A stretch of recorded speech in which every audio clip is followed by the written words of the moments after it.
Hey, what's going on, everyone? This is Mitch. Good Thursday morning to you all. Hope you guys are doing awesome out there this morning and having a wonderful start to your day. And I hope everyone's been having a great week out there so far. We're a little bit closer to that weekend of ours, so that's always great.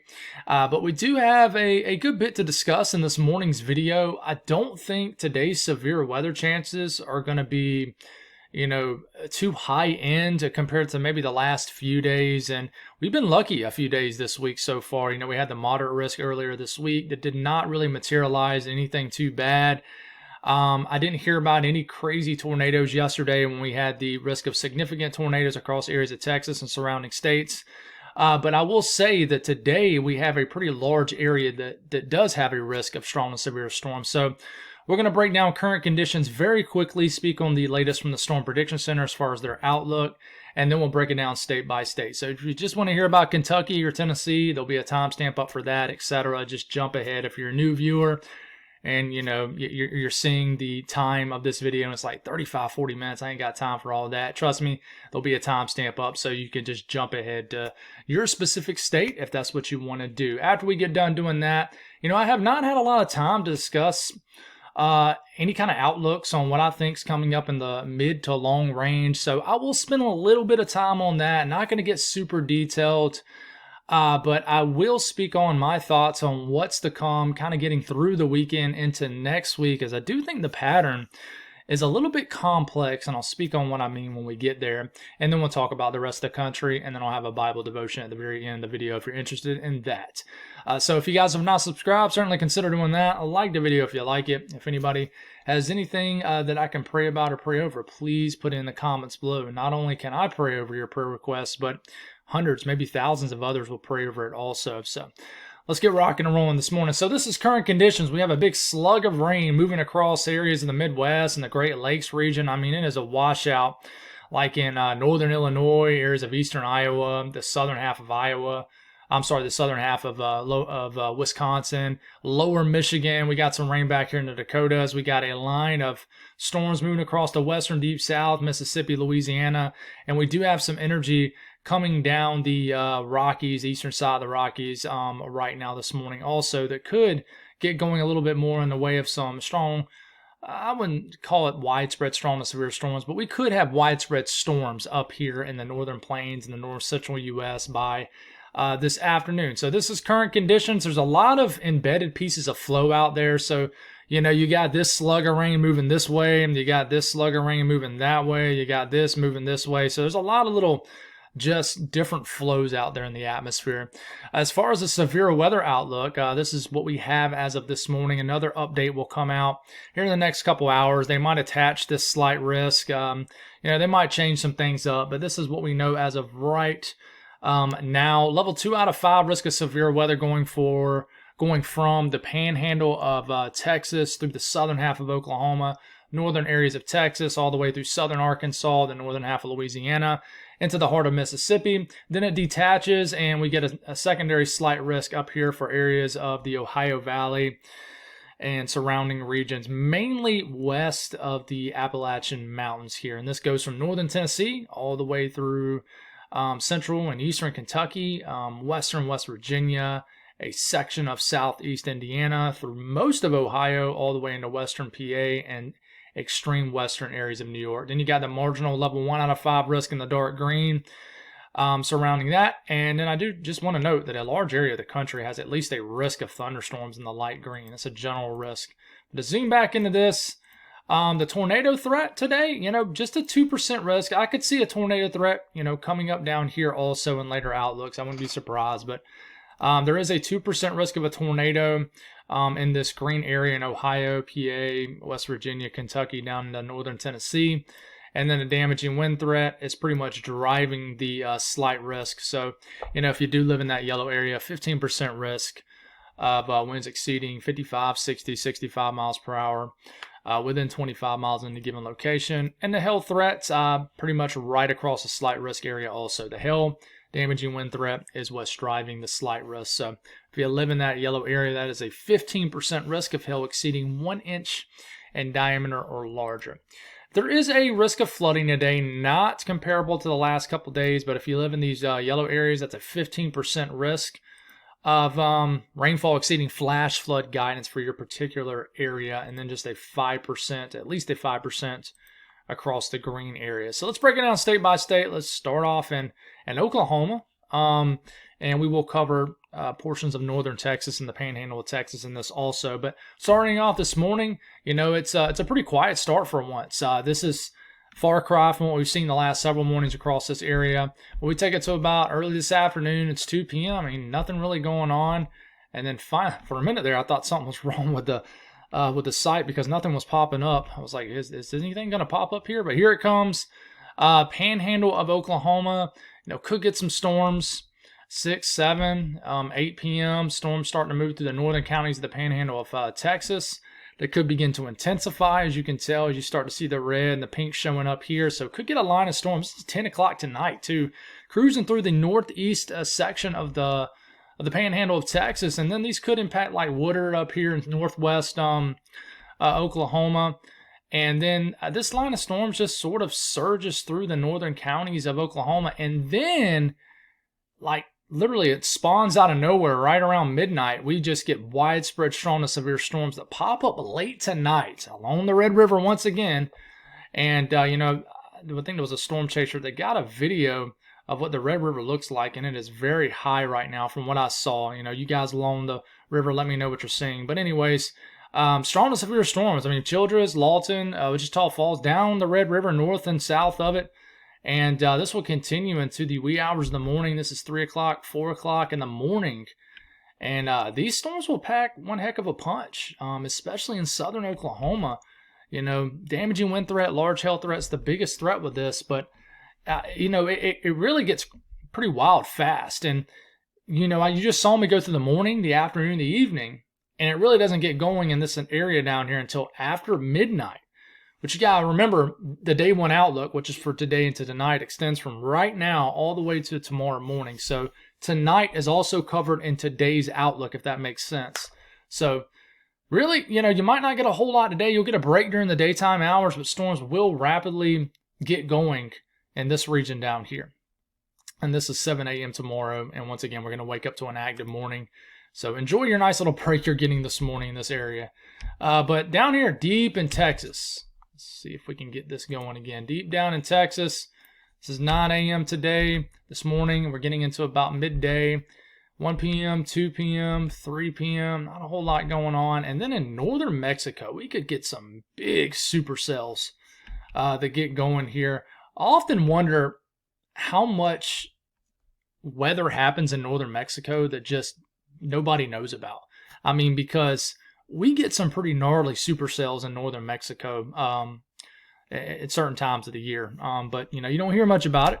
But, you get to 6 p.m., 7 p.m., some of these cells could begin to, sneak on, inside the U.S. border here. And these could produce very large hail. I mean, look at these supercells. I mean, you got a lot of them. They're just in Mexico. And then, by the time you start to get into later this evening, some of these cells could begin to make it into South Texas, but it looks like they really fall apart. But man, they look pretty intense in northern areas of Mexico. But anyways, just be aware of that. By the time we start to take it into about tomorrow morning, it doesn't show much of anything going on. I would just watch for any kind of supercells to form kind of in the western sections of deep South Texas. And then here's a closer look at kind of northeast Texas here. And, we start to get into 3 p.m., 4 p.m. Could get some strong to severe, isolated strong to severe storms that pop up kind of between Austin, Waco. Could be anywhere, though. I mean, it shows one nasty cell here. And then it shows some clustering up of thunderstorms. And they don't move much. There's not a lot of flow in the atmosphere around here. So there's not a lot of movement one way or the other. But we get some the potential for some strong to severe storms to get going down here. Could produce spin up. They could produce a large hail, damaging winds, and we see it at 9 p.m., 10 p.m., 11 p.m., 12, 1 a.m., and then that's when we have to watch those storms up here to really get going. And these eventually could sink down into northeastern Texas and give you guys a rocky morning tomorrow morning for your Friday. So doesn't show much in the grand scheme of things, but there is a risk of severe weather, and more than what this model was showing could definitely happen. I always mention that this is just model guidance. It isn't, your all grand conclusion or anything like that. But Louisiana, we're dealing with the round of storms right now. This will begin to clear out, and then we'll get a clearing. And by the time we get into this afternoon, more storms could form. You see the scattered activity in northern Louisiana. Some of these could be strong to severe, large hail, gusty winds, severe wind gusts are possible. And these are just kind of more so pop up in nature. They don't really move a whole lot. You know, we get to 8 p.m., you see a big storm kind of around just north of Baton Rouge. That could definitely be possible. And, you know, then by the time you get into the overnight hours, things begin to calm down. So basically daytime heating, atmosphere becomes unstable, pops up some strong, some scattered, I would say isolated to scattered, being repetitive. Isolated to scattered strong to severe storms across Louisiana. Could be anywhere. Alexandria, Shreveport, Monroe, Lake Charles, Lafayette, Baton Rouge. Could be anywhere in these parishes. So just be aware of that. And then Arkansas, I mean, it's kind of the same similar deal here. You know, we get into 5 p.m., 6 p.m., 7 p.m., 8 p.m. Not a whole lot going on. You're thinking, what about these storms for today? I'm sure you guys will take the break from the storms you dealt with last night. But, you know, you get into 3 a.m., some storms finally do form in southwest Arkansas, 4 a.m., 5 a.m., 6 a.m., and it does look like we have a pretty stormy start to our Friday morning tomorrow across the western half of Arkansas. We have some strong to severe storms showing up on this run. So go on and buckle up and be ready for that if you live in the state of Arkansas. But you might not get a whole lot of anything today in Arkansas, even though you have a risk of severe weather. Now, Mississippi, Alabama, we're going to get the leftover of the energy that's moving across right now. We could, you know, some of this energy could make it all the way to western Alabama, especially southwestern Alabama, in the form of some strong to severe storms. Very possible. By the way, my pawpaw lives down here in southwest Alabama, and he's having I don't think it's not major heart surgery, but it is heart surgery. And just now thinking of it, and I meant to mention it in the beginning of the video, if y'all could pray for him, he's just having surgery. He's definitely getting older up in age, and yeah, if y'all could just pray for my pawpaw, just having surgery today. Anyways, getting into about midday, southwest Alabama could get some storms, and then by the time we get into the afternoon, you know, could get some more refiring of storms here in areas of Alabama. Doesn't show much in Mississippi. Doesn't mean it's nothing's going to happen, but just remember that. But 8 p.m., 9 p.m., 10 p.m., just not a whole lot of anything shows up all the way through Friday morning. But if anything does fire in this area, it could reach strong to severe limits pretty fast. That's going to be hot and humid. Kentucky, Tennessee, this is when you get right back into that slight risk area. Around midday, it already shows storms firing. I mean, from Nashville at the Bowling Green, Elizabethtown, Louisville, Cincinnati, Lexington, storms are around.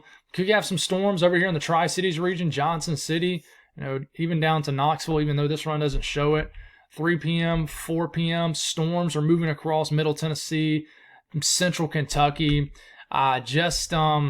Really pop up in nature. I mean, there's a little bit of flow in the atmosphere, which is why you have a little bit of a higher damaging wind, hail, and tornado threat up here, just because there's a little bit more aid and flow. But in general, we'll just have the firing of storms, weakening of storms, refiring. And by the time we're into 7 p.m., looks like a lot of the energy is in eastern Kentucky, eastern Tennessee. But we could have more storms firing this evening around dinner time around Nashville. And, you know, it just could be anywhere, guys. It's kind of one of those days where, you know, the timing is just going to be everywhere. I would say that this favors Middle Tennessee, Central Kentucky, points east for some isolated to scattered strong to severe storms for today. And then we take it up to Ohio, a little bit higher of a severe weather threat. Could have some storms, more so in the northwestern portion of the state later this morning. Then by the time we get into early afternoon, some storms could begin to fire from Cincinnati to Columbus. Then we could get some storms becoming more widespread. Cleveland around 4 p.m. could see some. See this Columbus timing up here. Really, it looks like the central portion of Ohio getting hit. And then look at this cluster of storms up here in northeastern Ohio. Watch for that. And I know you guys are on alert because of this really brutal line of storms that swept through areas of PA especially a couple of days ago. So could have another line of storms. I'm not going to make it comparable to what happened a couple of days ago. I don't think it will be. But just be aware, more storms. I'm sure a lot of people are cleaning up. But this is 9 p.m., this is 10 p.m., 11 p.m., this is tonight. Things begin to calm down. So kind of the same thing as down in Kentucky, Tennessee. The storms will get going with the daytime hitting of the afternoon and then flow west to east. West Virginia, we'll take it to about 2 p.m., nothing going on. 3, 4, 5, 6. Well, this is 5 p.m. still. We got some storms beginning to show up in southern West Virginia. Could have some storms beginning to move into western West Virginia. Some storms over here in the panhandle of West Virginia also could begin to fire. Watch out around Maryland too. I don't have a separate thing up for you guys, but Hagerstown shows a storm on top of you guys around late afternoon. And then we start to get to 7 p.m. And just once again, after 5 p.m., widespread storminess across West Virginia. Really anywhere. I would say the central and western portion of the state could get a higher risk of severe storms, but anybody can get it. Just widespread storms, I would say after 4 to 5 p.m. across West Virginia.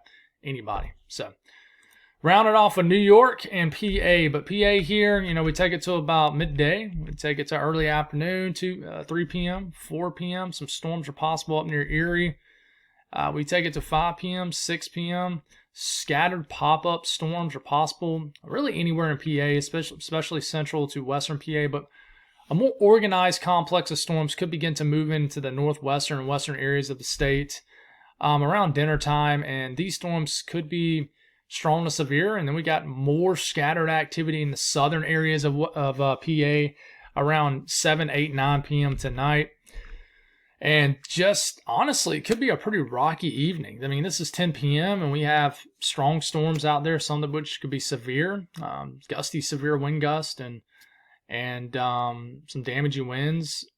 Just said that, and large hail. Sorry, guys. Just when you're really repetitive with this information, you tend to cluster up words, kind of like these storms. But 11 p.m., midnight, things should begin to calm down a bit, but still left with some lingering rain out there. But around this off in New York, midday, early afternoon, mid-afternoon, it's around 5 p.m. Some storms should begin to hit like Buffalo, western New York, and then a more organized line of storms. I would say heads up for this because most model guidance likes the idea of this. But around dinner time tonight, give or take an hour, whatever your dinner time is, could be 5, could be 8 p.m., whatever it is, or for some people out there, it might be 9 p.m. That's crazy. I'm in bed by then. But anyways, everybody's schedule is different. A line of storms shows to be hitting Buffalo, Jamestown, getting close to Rochester around 6, 7, 8 p.m. I would watch out for that. So heads up in Buffalo if you're tuning in. And just western New York, the southern tier of New York, a line of storms could be sweeping in out of southern Ontario. I do think this begins to lose some steam late in the evening. By midnight, just turns into some low rumbles of thunder. A nice night across New York to just for some low rumbles of thunder and just rain. If you live in a house where you can hear the rain hitting your roof, or if you like to put your window down like me sometimes and let the rain sound just come into your house and just some fresh rainy air, then this is your night for New York. But we'll definitely get some heavy rain around. So but that's today's severe weather threat. Tomorrow, kind of a similar setup. Now, I'm not going to get probably as detailed on tomorrow for tomorrow morning as I did for today, unless there's just a larger slight risk that shows up, which could. But same general look. It shifts a little bit further to the east. But, there is a slight risk down here in central Texas, level 2 out of 5. This is really driven off damaging winds and hail. But there is a level 1 out of 5 risk of severe weather across this large area too. And then there's a pretty large area that at least has a general risk also. But, going into day 3, there will be a risk of severe weather for areas of the eastern U.S. And areas, of the eastern U.S., guys, have been pretty quiet. I've been mentioning this a little bit on social media. For a guy that's passionate about the weather, I live here in the southeast. I live here in central South Carolina. It's good and bad. It's bad just because I'm passionate about the weather. I would like to drive up the road to see a strong storm, but what I like to see is not good for someone else. And that, guys, that goes with anything in life. Sometimes you got to watch your wording when you're a weather fan because people are going to think you're pulling for dangerous weather. But, somebody's interest could be somebody's, could affect somebody else negatively. That goes with literally anything in life. But anyways, I'm not going to get off on a tangent with that. But level 1 out of 5 risk of severe weather. from, and this is for Saturday, for southern New England, all the way down to areas of the southeast and deep south. And there is a section down here deep in Texas that has a level 1 out of 5 risk of severe weather too. So we're going to have some scattered thunderstorms for sure, but some will be severe. Guys, the pattern coming up, I'm going to look at the Euro ensemble. I'm not going to harp on this for too long, but it's complex. I'm going to start this off Sunday morning, which gets from day 4 and beyond, which if you read the Storm Prediction Center, it says, severe weather chances will be there. There's just the confidence is everywhere. And that is because you got this upper trough digging in. When is it going to eject? We also have this feature here. See this circle? It's like a donut. That is like an upper trough, like an upper low. It's trying to get cut off. And this creates its own flow too. And one thing I just realized is, and I'm going to have to do this on the fly. I don't have my thing that I draw with up. So we're going to pull this up on the fly, do this, and so we can draw on this a little bit. The flow around this feature right here is going like this. Okay, so as the flow comes down like this, it actually brings down some drier, cooler, more stable air. But at the same time, I'm going to use yellow, you got this enhanced flow, this dip in the jet coming down just like that. Kind of like what started, the last several days of severe weather. Remember when we were drawing lines and arrows and stuff with that? And here it comes again, dip in the jet. This is going to bring enhanced flow across the southwest. So here it comes. We're getting into Sunday. We're getting into Monday, and we're just having this kind of belt of what we call a mid-level jet, basically just flow in the atmosphere right down here. And it's coming down with this upper trough, and then it's shooting across this region. Now, in the circled area I just drew, the big question is how unstable is the air? How moist is the air? Is there higher dew points? If there's not, then you're not going to get much in the way of strong to severe storms. But you still got to look at this feature right here. Flow around this is going like this. Okay, so this is kind of doing some weird stuff too. This is actually countering off any kind of return flow up in here. Now, you do have different flows at different levels of the atmosphere, and this is at 18,000 feet, what you're looking at here. So you kind of got competing flows out there. They're not really working in tandem, in my opinion. So this is going to kind of prevent a lot of low-level moisture from coming really far north. Now, it'll surge up a little bit, but the flow going around this kind of upper feature is coming from the north on this side. Now, this is coming from the south, southwest, and there's probably some sort of ridging influence also, but you don't want to get too deep into this, and I don't want to confuse you guys. But anyways, flow will be re-entering the south-central U.S. and the southwest right in here. It's just going to be overlapping a moist environment. I do think eventually this heads on out, stops impacting our weather, but it's going to be interesting just what this feature does right here. And this is just a smoothed out Euro ensemble. This is an operational run, so it's going to get very muted here as I continue to get into next week. But there does show continuous flow down here, so I do think we're just going to have a similar pattern that we've seen, except maybe showing it a little bit further south. We have just enough flow down here, as I put my cursor, 30 to 40 knots of mid-level flow, overlapping what's probably still going to be a pretty moist environment. But it's tough to figure out exactly what's going to happen. So I actually think that the south central and even areas of the deep south could get a little bit more active as we get between that 7 to 10 day period. And speaking of that moist air, you'll kind of see what I'm talking about. As we start off Sunday, dew points in the 40s, 50s, not going to get the job done for severe weather. And remember, I was just showing you for Sunday. We'll back it up all the way to this Sunday. Same time period, right? A lot of flow moving over this area. You're thinking, well, we're probably going to get, this is probably overlapping a pretty moist environment, right?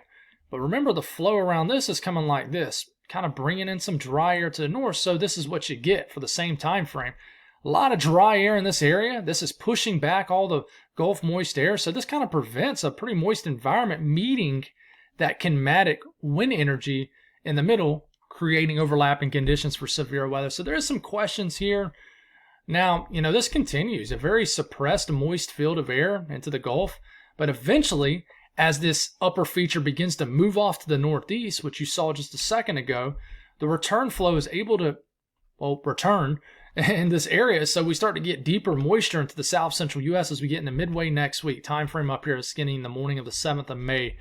So moist air begins to retake over the areas of the southern tier of the lower 48.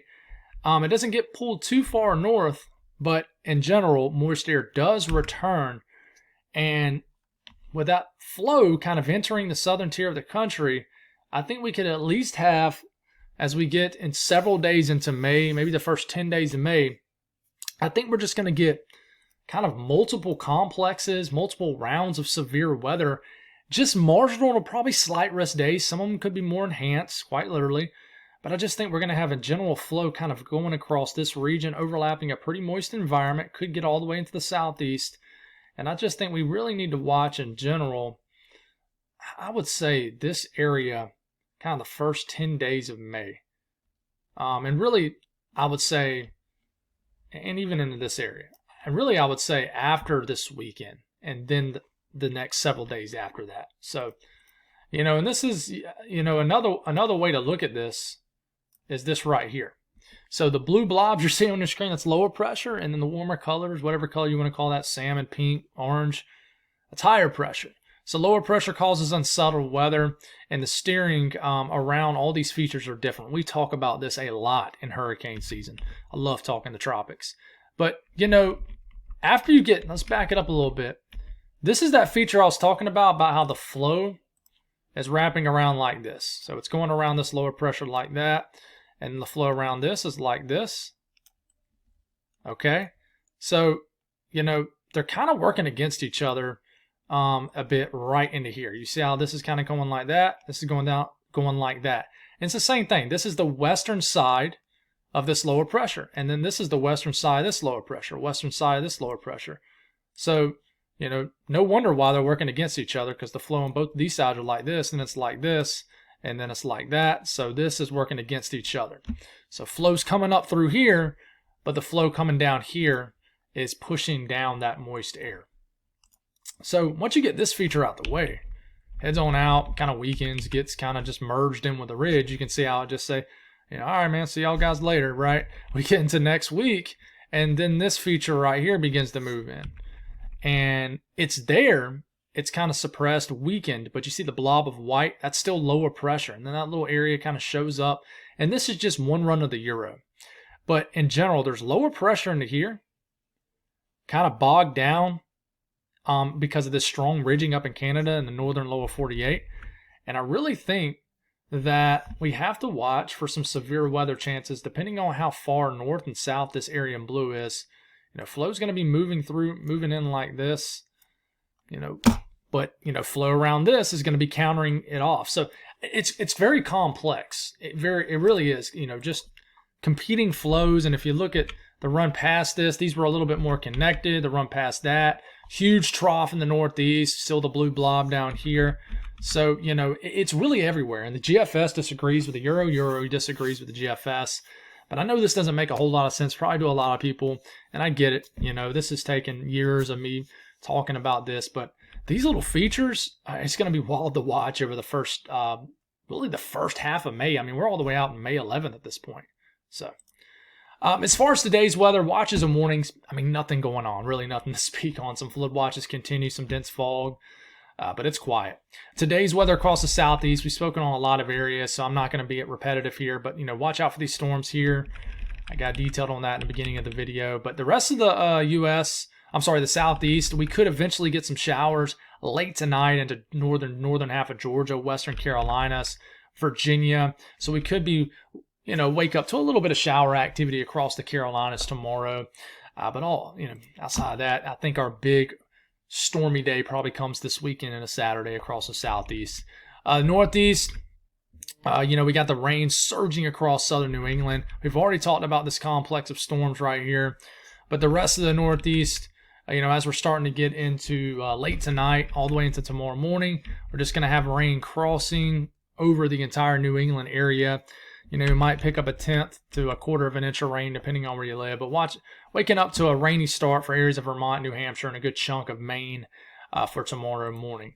South Central U.S., we've really talked about all this already. But I do want to mention area storms. We could get a marginal risk, extend a little bit more into Colorado. But area storms coming off the Front Range here in Colorado. So if you live in southeast Colorado and you're tuning in, could get some storms this afternoon, and eventually that energy will make its way into Oklahoma and Texas, and just some rain showers crossing over areas of Kansas throughout the morning hours tomorrow morning. So north central U.S., big slug of rain moving in.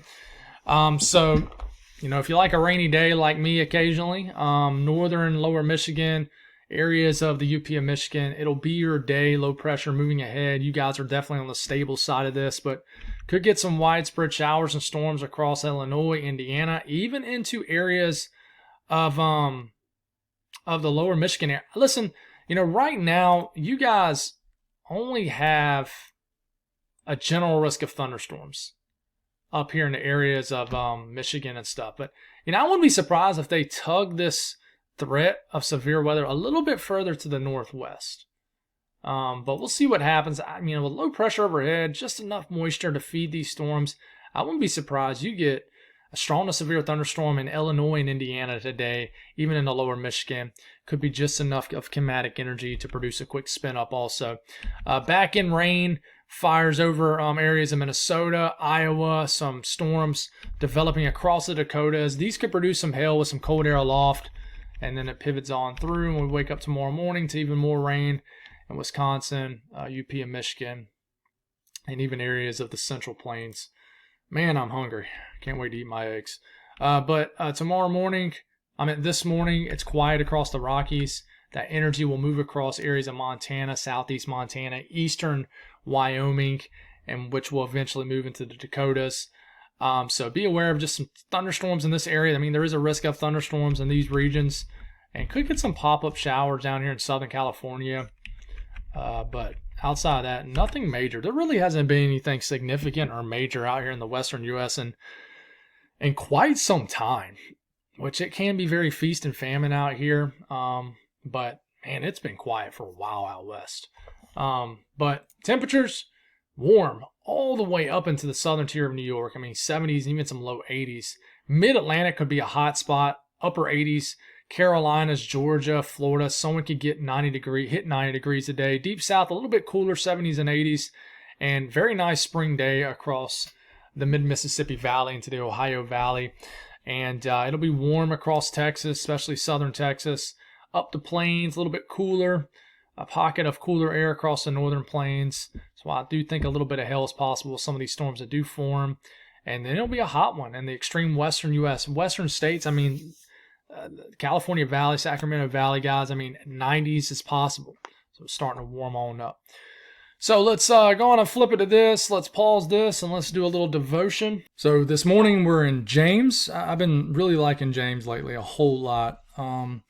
But it's James chapter 1, verse 22 through 25. It says, "But be doers of the word and not hearers only, deceiving yourselves. Because if anyone is a hearer of the word and not a doer, he is like someone looking at his own face in a mirror. For he looks at himself, goes away, and immediately forgets what kind of person he was. But the one who looks intently into the perfect law of freedom and preserves in it, and is not a forgetful hearer, but a doer who works, this person will be blessed in what he does." So, in that scripture, I feel like James, he is urging believers to move beyond just simply hearing what Scripture says, or in some cases, just hearing what your pastor says, and to put it into practice. And I think a lot of people, and I was that person once upon a time, and I still feel like I can do a lot of things better. But a lot of people will, leave. Hey, Rocket, it's my cat. A lot of people will leave church, and totally just forget about what they hear. I've said this a couple times, but our church, when you're leaving the parking lot, it says you are now entering your mission field, and I think it's a great sign because it's true. What you're reading scripture, what you hear in that sermon, it's time to put your foot on the gas and to use it according to God's will in your life. Whether you're using it, in correlation to your gifts that you have and your platform, things like that. you're called to be doers, not just to hear it. I mean, it's one thing to go to church and hear it, but I mean, there's a second part, there's a third part, there's a fourth part of that. It's great that, you're getting to church, and it's awesome. And I do feel like in a lot of cases, it's a first step. It doesn't always have to be the first step. Sometimes the first step is just, just when you lay down at night praying and talking to God while you're driving down the road. But, regardless, we can't be hypocrites as followers of Christ. We have to really push ourselves to put it in our real lives, to really utilize what we have, what we bring to the table on a daily basis, and utilize it to give God the glory, So, hearing the word without acting on it, as far as, and I'm reading something right here, it says the mirror reference, it illustrates the futility of merely hearing the word without acting on it. The man looks at his reflection, sees his imperfections, and then forgets, much like those who hear the word without applying it to their lives. And there's a lot of people that do that, and I do it sometimes. One thing that I do that I struggle with sometimes, and I've told you guys this quite a few times, is, in my job, I work with some really good people. Some people I go to church with, some people that I've invited to church, and now they're, they go to my church, and really, really good people. But sometimes, you find yourself saying things out loud and that you probably shouldn't say. Sometimes you find yourself thinking things, even if it's just internally, it doesn't, become outward, that you probably shouldn't think, and I work in customer service. So how that works. Not everybody's kind and nice, and sometimes you just have to literally, well, not literally, but sometimes you really just have to kill them with kindness and really do what really not just a follower of Christ does, but really anybody should do, and then it's just be kind and be nice. But really what I think this is getting at is we need to apply what we read in Scripture. We need to take what we hear out of church in our life groups or Sunday school groups or whatever it may be, your Bible studies, and apply it to our lives. One of the last things I'll leave you with, you guys, and I think it happens to every single one of us, is a lot of times when you leave church or you leave that Bible study with a group of friends, you pray about something, or whatever it may be,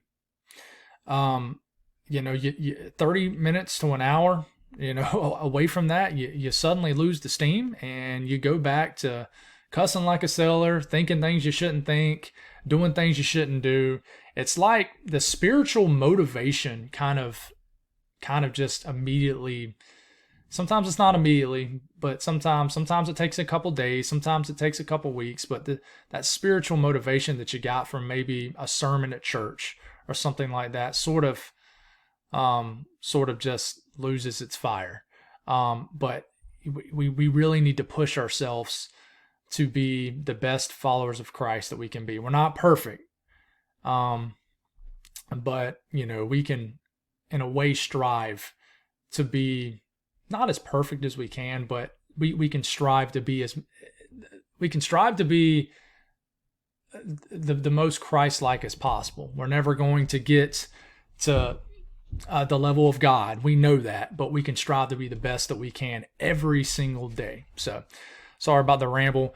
As you guys know, these Bible devotions are not always going to be crisp and nice. Sometimes I'll already have summarized in my head what I'm going to say, and then I totally lose train of thought in the middle of talking. So you guys know I'm pretty new at this, but some are going to be crisp, some are not. But I do appreciate all the kind feedback with these. And as I grow with this, hopefully you guys too. So God bless. Have a wonderful day. Stay safe, and I'll talk to you soon.